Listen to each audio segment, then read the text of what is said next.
No, no es necesario, espérense.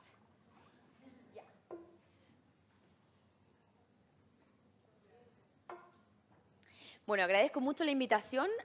Me encanta poder venir a aportar algo acá. Voy a tratar de ser muy práctica porque estoy muy lejos de poder hacer una revisión de evidencia de este tema. Por lo tanto, esto es un enfoque práctico. Vamos a tratar de ver cómo disminuir el riesgo de hipoglicemia de nuestros pacientes. Lo primero es que, bueno, sabemos que una hipoglicemia es una glicemia suficientemente baja para exponer a un paciente a un daño, ¿verdad? Es súper difícil estimar la real incidencia. Les puedo contar de los estudios que hablan de un 25% de pacientes. No importa, porque de aquí todos sabemos que casi todos los pacientes con insulina tienen alguna hipoglicemia. Eso es muy alta la frecuencia. Eso es importante. Y segundo, que la hipoglicemia tiene consecuencias serias para los pacientes, y son muchas, y eso ya algunas las hemos ido revisando en la jornada. La mayoría, los pacientes tienen riesgo de caerse, de accidentes de tránsito, ¿cierto? Les disminuye su calidad de vida, pueden generar trastornos de salud mental, se ponen ansiosos, con depresión, aumentan el riesgo cardiovascular por ser altamente generadoras de citoquinas inflamatorias, produce un deterioro cognitivo a largo plazo por daño neurológico, aumento de mortalidad, y los pacientes le adquieren miedo a las hipoglicemias y terminan con mal control metabólico. Ahora, ¿cómo se define? Yo a los pacientes les digo esto: cualquier valor de glicemia en un paciente diabético, ya con insulina o con un tratamiento hipoglicemiante, que tenga una glicemia menor o igual a 70 o menor a 70, con o sin síntomas, consideramos una hipoglicemia. Eso es como la parte clínica real. Ahora bien, desde el 2017 están establecido esta clasificación, pero en realidad tiene más objetivo para ser usado para estudios clínicos. En la clínica da lo mismo, paciente, la glicemia baja siempre hay que tratarla, ¿ya? Pero se define como la parte de los estudios clínicos como una glicemia menor a 70, sería un nivel 1, el nivel 2 cuando la glicemia baja de 54, y el nivel 3 es cualquier nivel de hipoglicemia pero que genera un evento severo que requiere una asistencia de un tercero, es decir, el paciente no logró salir solo, alguien tuvo que ayudarlo. Hay una respuesta fisiológica a la baja de glicemia. En glicemias tan normales como 80 ya empieza a suprimirse la producción endógena de insulina. Y cuando ya se acerca a 70 y baja, y por eso está puesto ahí el límite, empiezan a aparecer las respuestas contrarreguladoras, hormonales y especialmente adrenérgicas a través de la adrenalina, y se secreta más glucagón, ¿verdad? Eso es lo fisiológico y con eso batallamos nosotros las bajas, y en la medida que va bajando la glicemia aparecen más cosas, pero en esta primera fase aparecen los síntomas adrenérgicos. En el fondo se dispara, ¿cierto?, la hormona de crecimiento, el cortisol y la epinefrina, que nos empieza a generar síntomas que nosotros le llamamos autonómicos. Y en la medida que baja más la glicemia, empiezan a aparecer los síntomas neuroglucopénicos, que son directamente falta de glicemia de glucosa en el cerebro, ¿verdad? Y esos aparecen en general como bajo 55 o 50. El problema es que ya para partir, los pacientes con diabetes, con daño de los islotes pancreáticos, también tienen una cierta dificultad en esta primera fase de las hormonas contrarreguladoras, no son capaces de producir suficiente glucagón o respuestas autonómicas, y por lo tanto ya están más expuestos a que la glicemia baje. Y entonces aparecen los síntomas. En primer lugar, aparecen los síntomas adrenérgicos, ¿cierto?, que pueden ser, entre muchas otras cosas, fatiga, hambre, sudoración, parestesia, sensación así como de las manos, temblores, palpitaciones, mareo y ansiedad.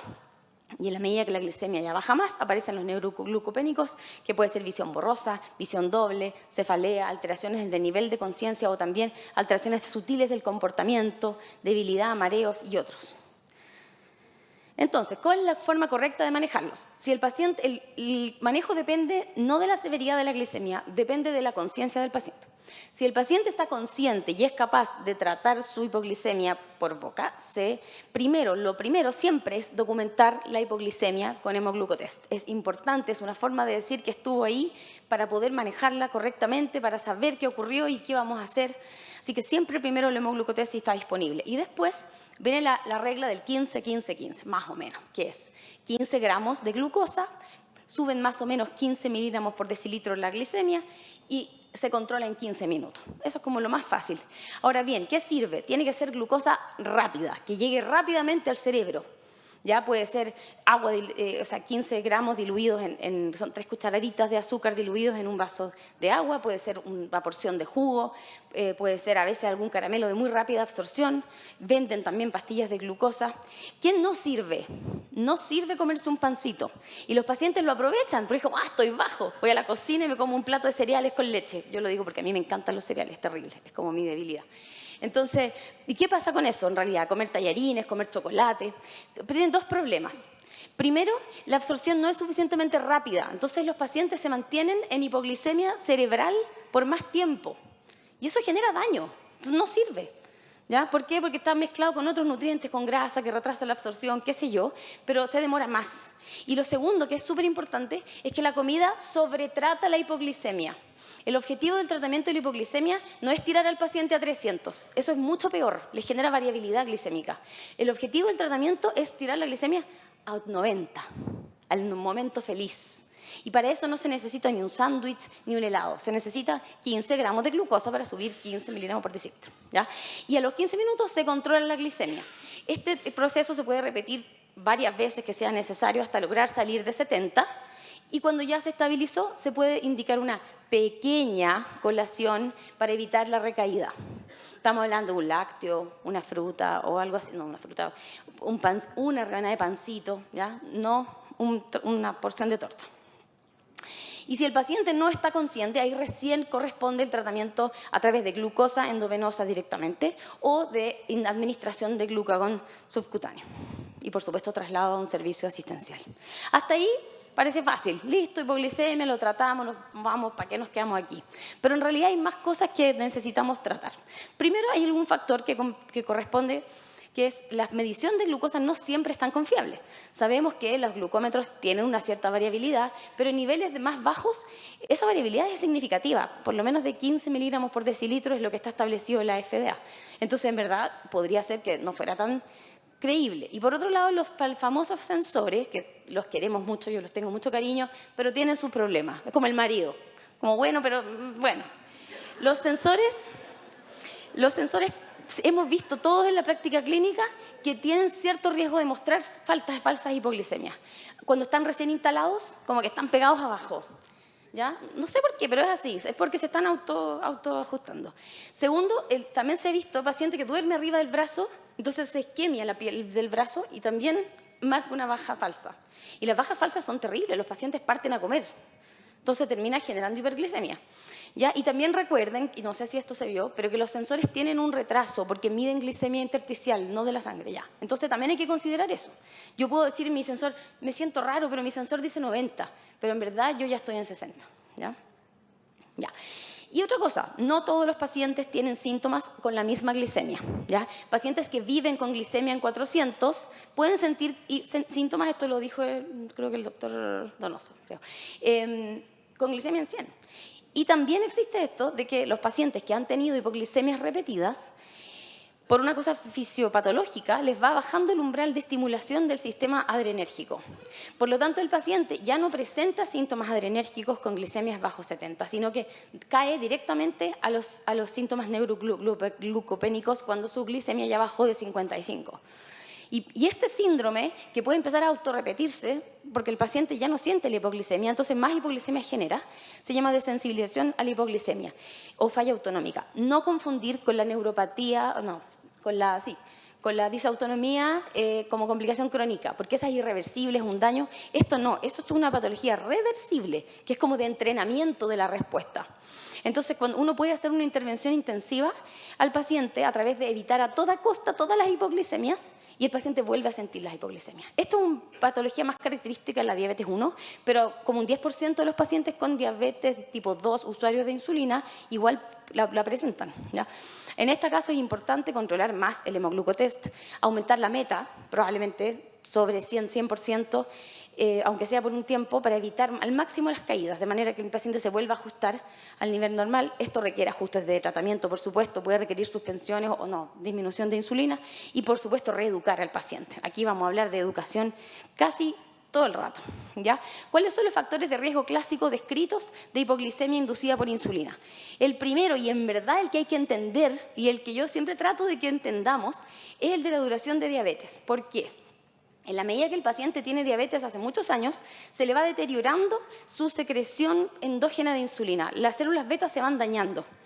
Y la secreción endógena de insulina es lo que protege al paciente porque la permite inhibirla cuando el exceso de insulina exógeno aparece.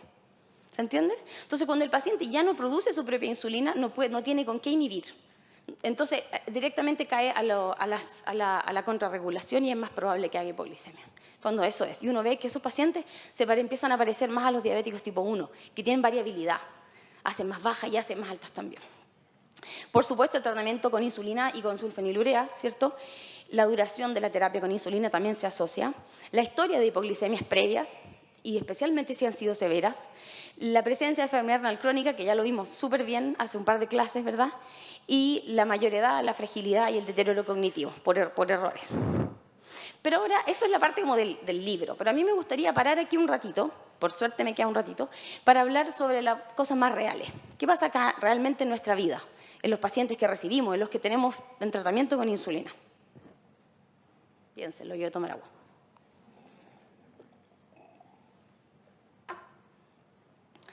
Ya, conceptualmente, tal como estábamos diciendo, toda hipoglicemia está causada porque el paciente, en ese momento preciso, está expuesto a un exceso de insulina. O le puse más insulina o él la necesitaba menos, pero es un exceso relativo, ¿ya? Y que es mayor al que el paciente es capaz de contrarregular, es decir, suprimir su producción de su propia insulina y activar sus mecanismos de contrarregulación.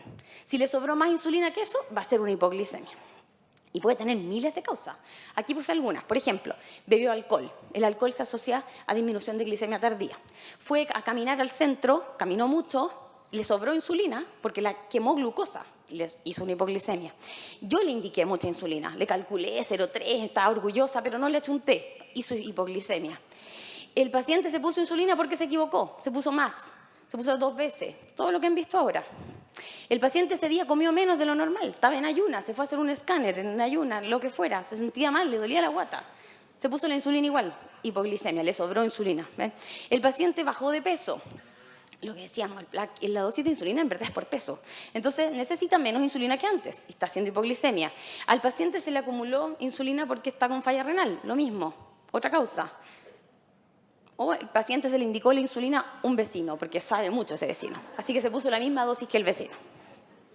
Entre otras miles de causas. Pero la verdad es que acá yo creo que lo que tenemos que redetenernos, creo que es como tercera vez que les vamos a hablar de esto, es de la sobrevasalización. Nuestros pacientes con NPH hacen hipoglicemias muchas veces porque están sobrevasalizados.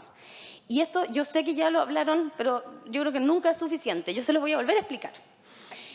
La terapia de insulina tiene que imitar la secreción fisiológica de insulina. Y esa consiste en una secreción continua de baja cuantía, que especialmente ocurre en los periodos de ayuno, y unas pics de secreción que es durante las comidas. Por lo tanto, las insulinas ideales, si uno quisiera inventar una, por suerte algo ya existe, es una que actúe de basal para controlar la neoglucogénesis hepática, que no tiene nada que ver con la comida, y una de acción muy rápida para controlar las subidas con las comidas.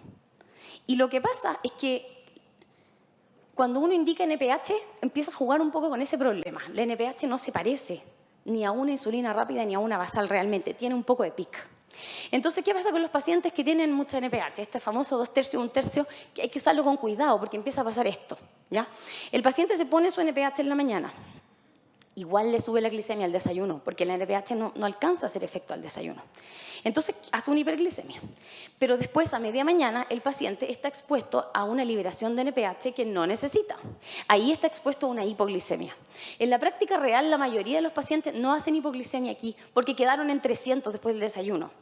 Pero si justo ese día se fue al centro, no comió, le dolió la guata, lo que fuera, va a ser una hipo. Y puede ser una hipo grave. Ahí están las hipos, el temor, ¿ya? Después del almuerzo, el NPH a lo mejor algo se la puede, pero no siempre. Igual generalmente quedan hiperglicémicos después del almuerzo, ¿ya? Y de nuevo a media tarde está expuesto un exceso de insulina NPH que no necesita. Entonces hay otro momento en el que uno tiene que estar atento y ahí es donde aparece la colación que decía, creo que la doctora Sanzana habló de esta colación de media mañana, ¿cierto? Porque el NPH le sobra. Y mientras ustedes más le ponen, más le sobra. Y como el paciente llega con glicosilada de 8, le subimos. Y más le sobra, y más come. y más sube de peso. Entonces es como un círculo vicioso, ¿ya? Y en la noche, la cena, por supuesto, no está cubierta por la NPH mucho, entonces el paciente queda en 300 de nuevo, y el paciente nuevamente está expuesto a una dosis de NPH a las 3 de la mañana que no necesita y por lo tanto tiene riesgo de hipoglicemia. Pero de nuevo, la mayoría no hacen hipoglicemia porque se acostaron con 250. Entonces como que les va bajando en la noche, que es lo que les explicó la doctora, ¿cierto? Entonces el paciente puede amanecer con glicemia normal. Entonces, resumen, porque sé que esto también lo vieron, ¿cómo sabemos que a un paciente le estoy poniendo mucha insulina? Ya, primero, lo puedo saber por kilo, porque tiene mucha. Segundo, está teniendo que comer para no hacer hipoglicemias. ¿Ya? El paciente, si no come, se va para abajo. Y eso puede ser una forma de manejarlo, pero ojo, si el paciente no come, tiene que ponerse menos. Y eso hay que enseñárselo, ¿ya? Y además, si le falta una estrategia prandial, el paciente va acumulando glicemia en el día. Queda alto el desayuno, queda más alto el almuerzo. ¿Ya? Y después, durante la noche, le va a bajar la glicemia, que yo sé que eso también lo vieron. Entonces, el paciente puede amanecer con glicemia piola, pero en realidad se mandó unas hiperglicemias todo el día. Entonces, ¿cuál es el resultado de esto? Es el típico paciente con glicosilada de 9 y con hipoglicemias. Y uno dice, ya no sé qué hacer por él.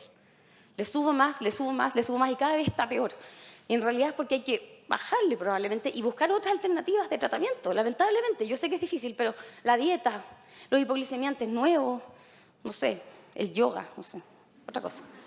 Ya, entonces, ¿cuáles son mis recomendaciones? Que yo creo que todos le hemos dado más o menos las mismas. Primero, traten de quedarse en lo fisiológico. Y siempre es bueno indicar estas pequeñas comidas, colaciones, como no coma tanto, para que no suba tanto, coma poquito, pero varias veces con colación. Y lo mismo que también les decían, en la mañana bien temprano la insulina, harto antes del desayuno, de manera que alcance a partir. Y en la noche bien tarde, para que el pic no sea a las 3 de la mañana, sea a las 5 o 6 de la mañana, cuando el paciente ya tiene su contrarregulación del cortisol más activa y además se va a despertar. Y lo tercero, con NPH uno no puede buscar control muy perfecto, porque la NPH es una insulina que da mucha variabilidad. Entonces uno mira un registro de glucosa y dice, uff, como que fluctúa de 90 a 180. Y uno dice, no sé, sí, la NPH se libera de manera súper errática. Entonces es difícil tener a alguien con NPH con glicosiladas de 6,5 y sin hipo. No les creo, la está haciendo igual. Eso en general yo diría que es la realidad. Con análogos, sí, pues. Ya. Otra causa real que uno puede como educar es el ejercicio. Y con esto me encantaría decir el gimnasio, pero seamos reales, los pacientes pocas veces van al gimnasio, pero sí con actividad física. Entonces, la actividad física aeróbica produce un gran aumento de la captación periférica de glucosa, ¿ya?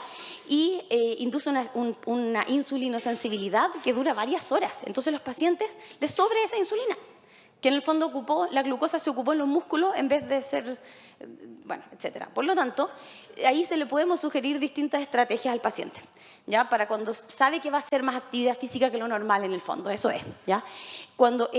De partida, antes del ejercicio, el paciente, la ideal es que esté con una glicemia lo más normal posible, ojalá sobre 90, y si está muy en el límite o mejor que se coma una colación extra.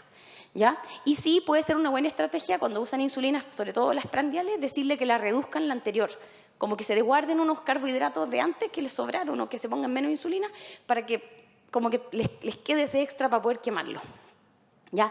Durante el ejercicio también un paciente que usa insulina puede requerir consumir unas colaciones de más o menos 30 gramos por cada hora de actividad física y pueden requerir control de glucotest. Muchos no requieren, en todo caso cuando usan solo basales.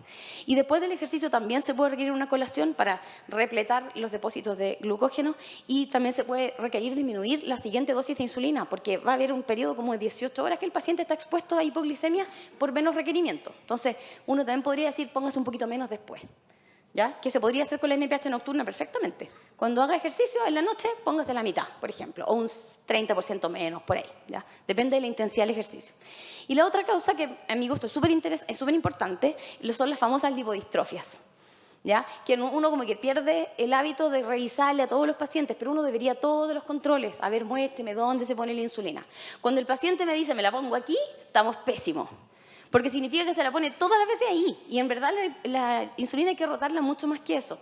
Ya la lipodistrofia es esta alteración de la grasa que se genera por administración repetida Y que lo que hace es que la insulina se libere muy erráticamente de esa zona de lipodistrofia. Entonces, puede causar hiper y puede causar hipoglicemias también, y es una causa de inestabilidad y de mal control glicémico que es súper importante, y uno se quiebra la cabeza tratando de ajustar dosis, y en realidad lo que le pasa al paciente es que tiene una pelota aquí gigante que le encanta pincharse. ¿Todos han visto alguna? Espero. Se tocan más de lo que se ven. Cuando se ven ya es como una cuestión brutal, como esto. Ya, entonces aquí tenemos esta idea, que es lo que también lo tocó la doctora Sanzana, que es como, ¿qué pasa si en realidad, bueno, relajémosles el control y le subimos la glicosilada nomás? ¿Están protegidos con eso? No, ¿cierto? Puede ayudar, pero en general no. Aquí, por ejemplo, hicieron un estudio de adultos mayores que estaban con dosis con Basalvolo y les ponían una medición ciega de sensor todas las noches. Y lo que encontraron es que los dividieron aquí por glicosilada. Ven los de 7, los de 7 a 8, los de 8 a 9 y los más de 9. Y si ustedes se fijan, no hubo ninguna diferencia respecto del tiempo que... No hubo diferencia estadísticamente significativa respecto del tiempo que pasaban en hipoglicemia nocturna. Incluso, si ustedes se fijan, mientras más glicosilada, más tiempo pasaban en hipoglicemia. Porque en el fondo, y aquí viene lo que realmente está detrás de esto, lo que determina el riesgo de hipoglicemia en un paciente no es la hemoglobina glicosilada, o no es solamente la hemoglobina glicosilada, es el riesgo de hipoglicemia de la terapia que ustedes le están dando. Entonces, un paciente con NPH con glicosilada de 9 me preocupa mucho más que un paciente con Degludec con glicosilada de 7,1 o de 6,8. Porque esa terapia es muy segura. Entonces hay que guiarse por las terapias. Si es posible, tratar de elegir terapias de menos riesgo, ¿ya? Tratar de privilegiar siempre el uso de hipoglicemiantes que no sean de alto riesgo de hipoglicemia y tratar de cambiarse análogos. Estoy súper terminando. Así que algunas estrategias para reducir. Siempre preguntar, alguien también lo dijo, en todas las consultas ha tenido hipoglicemias. ¿Usted sabe qué es una hipoglicemia? A mí me pasa a pacientes que llevan 20 años con insulina, le pregunto qué es una hipoglicemia y no tienen idea. No tienen idea, me dicen, ¿120? Entonces, en verdad hay una falla de todos nosotros. Hay que enseñarle a los pacientes, todos, eduque, ¿ya? No las reportan, tienen que anotarlas.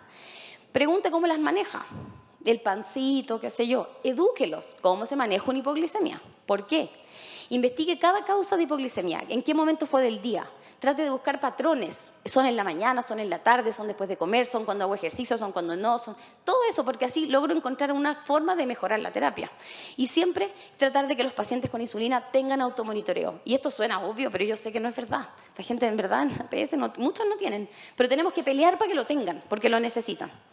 ¿Ya? Así que todos se reducen, ayúdennos a educar, todos deberíamos educar. Acá puse algunas preguntas que se me ocurrieron en el momento, que me han hecho a mí, que suenan súper obvias, pero que tienen los pacientes. ¿Qué hacen? ¿Puedo tomar alcohol? ¿Qué hago si ese día no voy a comer? ¿Me pongo la insulina? ¿Me pongo menos? ¿Qué pasa si me equivoqué y me puse 2 veces la insulina? ¿Qué tengo que hacer?